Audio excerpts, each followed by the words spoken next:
सुनो ध्यान से।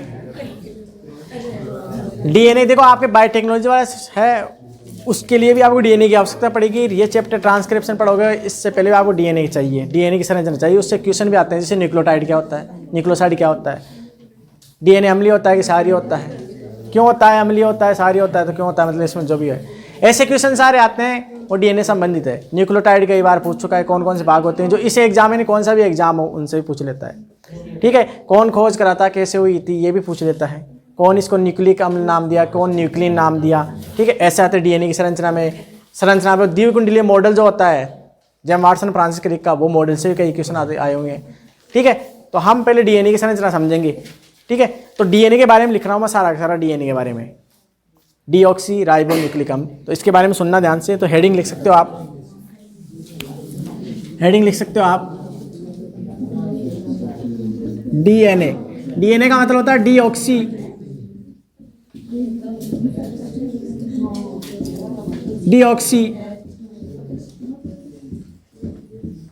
राइबो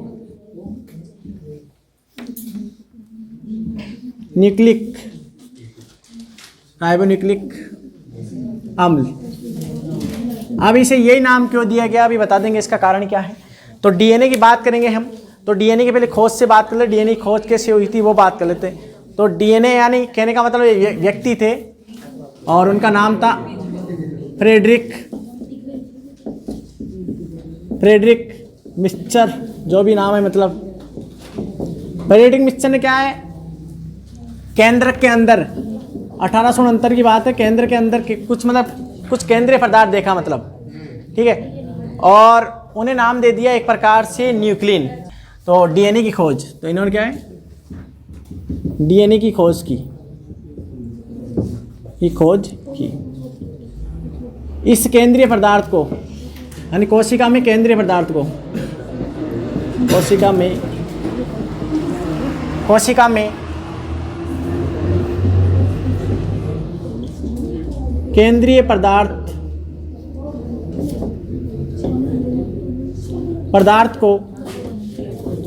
पदार्थ को न्यूक्लिन नाम दिया। याद रखना है, न्यूक्लिन नाम दिया। और बाद में इसी केंद्रीय पदार्थ को न्यूक्लिन को बाद में न्यूक्लिक अम्ल कहा गया, क्योंकि एक प्रकार का अम्ल था ये। तो न्यूक्लिक अम्ल जो दिया वो अल्टमान ने दिया था। ठीक है, तो डीएनए न्यूक्लिक अम्ल होता है, ये नाम दिया था किसने, अल्टमान। तो ये भी पूछ लेता है, तो यहां से आपको बता दूं, अल्टमान ने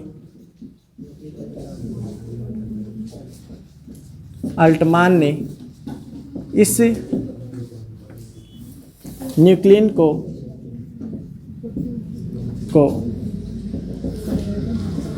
न्यूक्लिक अम्ल कहा।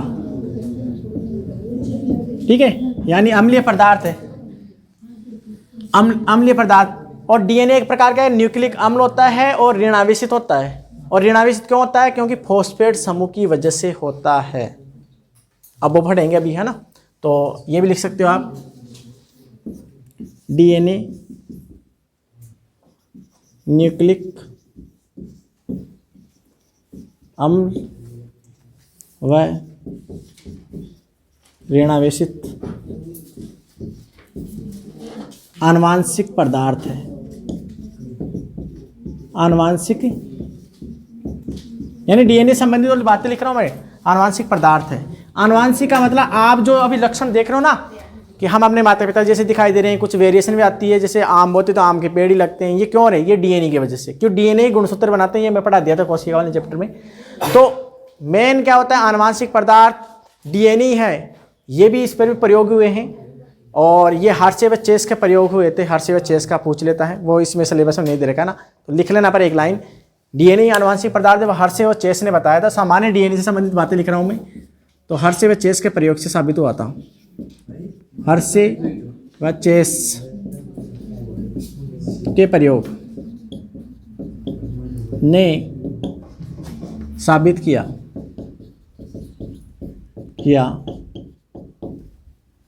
कि डीएनए ही आनुवांशिक पदार्थ, बस इतना याद रखना, बाकी और तो लंबा है पूरा। ठीक है। आनुवांशिक पदार्थ हर्षेवचेस जो इकोलाई जीवाणु पकड़े थे, जीवाणुभोजी, मतलब इसने क्या है, इकोलाई को संक्रमण कराया था। इकोलाई जीवाणु को किससे? जीवाणुभोजी विषाणु से, मतलब इस वजह से कर लो ना, जीवाणुभोजी विषाणु, इसे बैक्टीरियोफेज बोलते हैं, बैक्टीरियोफेज, इससे संक्रमित कराया था, फिर प्रयोग करा था वो। ठीक है, वो प्रयोग है नहीं।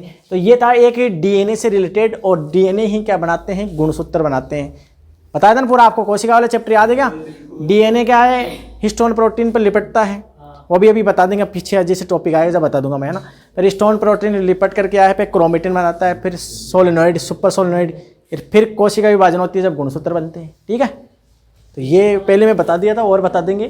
ठीक है, ये लिखो आप, इकोलाई और इस पर प्रयोग किए थे इन दोनों ने, और इसको संक्रमण करता है इसमें। यानी जीवाणु में कौन कौन से भाग होते हैं डीएनए के, उनकी हम बात करेंगे।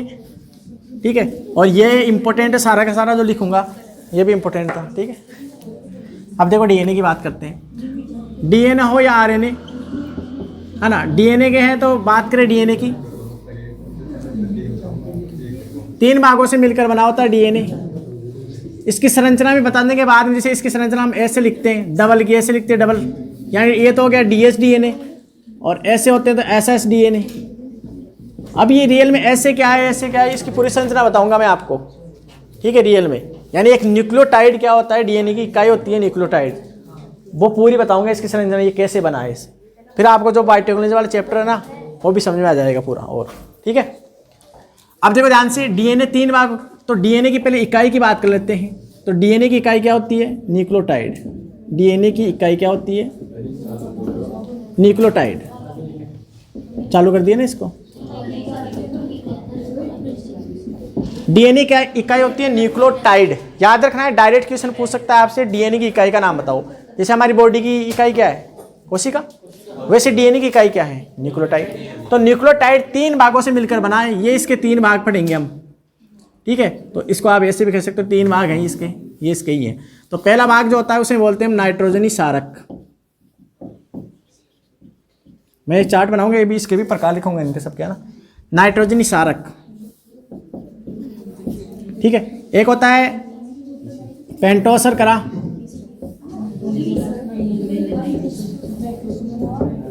ठीक है, और एक होती है फॉस्फेट समूह, फॉस्फेट समूह। अब देखो क्या होता है, ध्यान से, नाइट्रोजन सारक 2 प्रकार के होते हैं। ये कंपटीशन एग्जाम में बार बार पूछता है आपसे, प्यूरिन्स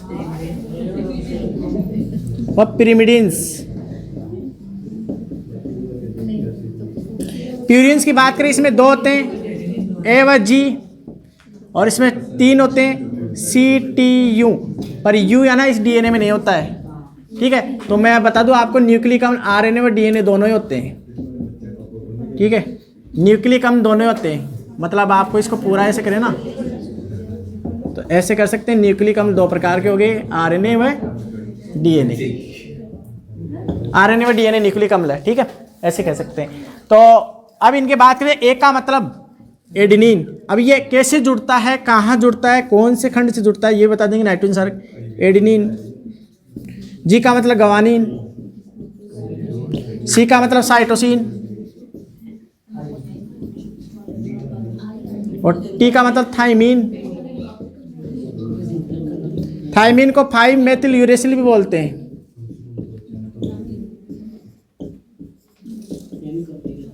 ठीक है, और टी का मतलब होता है यूरेसिल।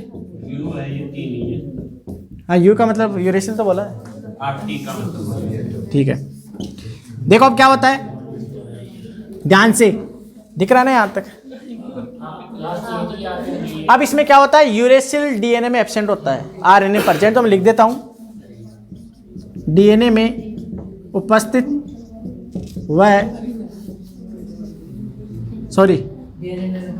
डीएनए में अनुपस्थित व आरएनए में उपस्थित। ठीक है, और थाइमीन की बात करें, थाइमीन, तो ये थाइमीन जो है ना, डीएनए में उपस्थित आरएनए में अनुपस्थित। ठीक है, यानी एक न्यूक्लियोटाइड कैसे बनता है पूरी संरचना बताऊंगा मैं आपको। ठीक है, तो याद रखना है डीएनए की जब भी बात होती है तो यूरेसिल नहीं आएगा, और आरएनए की बात होती है तो थायमिन नहीं आएगा, बाकी स्ट्रक्चर सेम है, ये सारे भाग आते हैं। ठीक है, इसकी स्ट्रक्चर सेम ही होती है। ठीक है, अब पेंटो शर्करा तो डीएनए में होती है डीऑक्सी राइबोज शर्करा। कौन सी शर्करा? डीऑक्सी राइबोज शर्करा होती है किसमें? डीएनए में। और इसका फॉर्मूला होता है C5H10O4। ठीक है, अब इसकी स्ट्रक्चर भी बता दूंगा मैं। हाँ, अभी स्ट्रक्चर भी बताऊंगा मैं इसकी। और फॉस्फेट की बात करें तो फॉस्फेट समूह ये हो ही गया -2। ये कहाँ से निकल के आया बताओ? H3PO4 से निकल के आया ये, और इसे हम क्या बोलते हैं? फॉस्फोरिक अम्ल यहाँ से निकल के आया, मतलब फॉस्फोरिक अम्ल आता है। ठीक है, अब समझो, तो ये तीनों भाग नाइट्रोजन क्षारक, पेंटो शर्करा, फॉस्फेट समूह, ये आपस में जुड़ते हैं। वो कैसे जुड़ते हैं वो बताऊंगा पूरी स्ट्रक्चर, और इसको बोलते हैं हम न्यूक्लियोटाइड। और फॉस्फेट समूह नहीं होता है और 2 ही होते हैं तो बोलते हैं न्यूक्लियोसाइड। तो न्यूक्लियोटाइड अलग होता है, न्यूक्लियोसाइड अलग होता है। ठीक है, फॉस्फेट समूह एब्सेंट हो तो न्यूक्लियोसाइड बोलेंगे ओनली। अभी बता रहा हूँ, ठीक है, अभी बताऊंगा स्ट्रक्चर। ठीक है, तो इस फॉस्फेट, ठीक है, और आरएनए की बात हो जाती है ना, आरएनए की, तो आरएनए में कौन सी शर्करा होती है?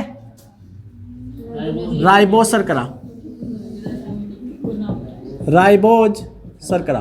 तो C5H10O5 इसमें पूरे होते हैं।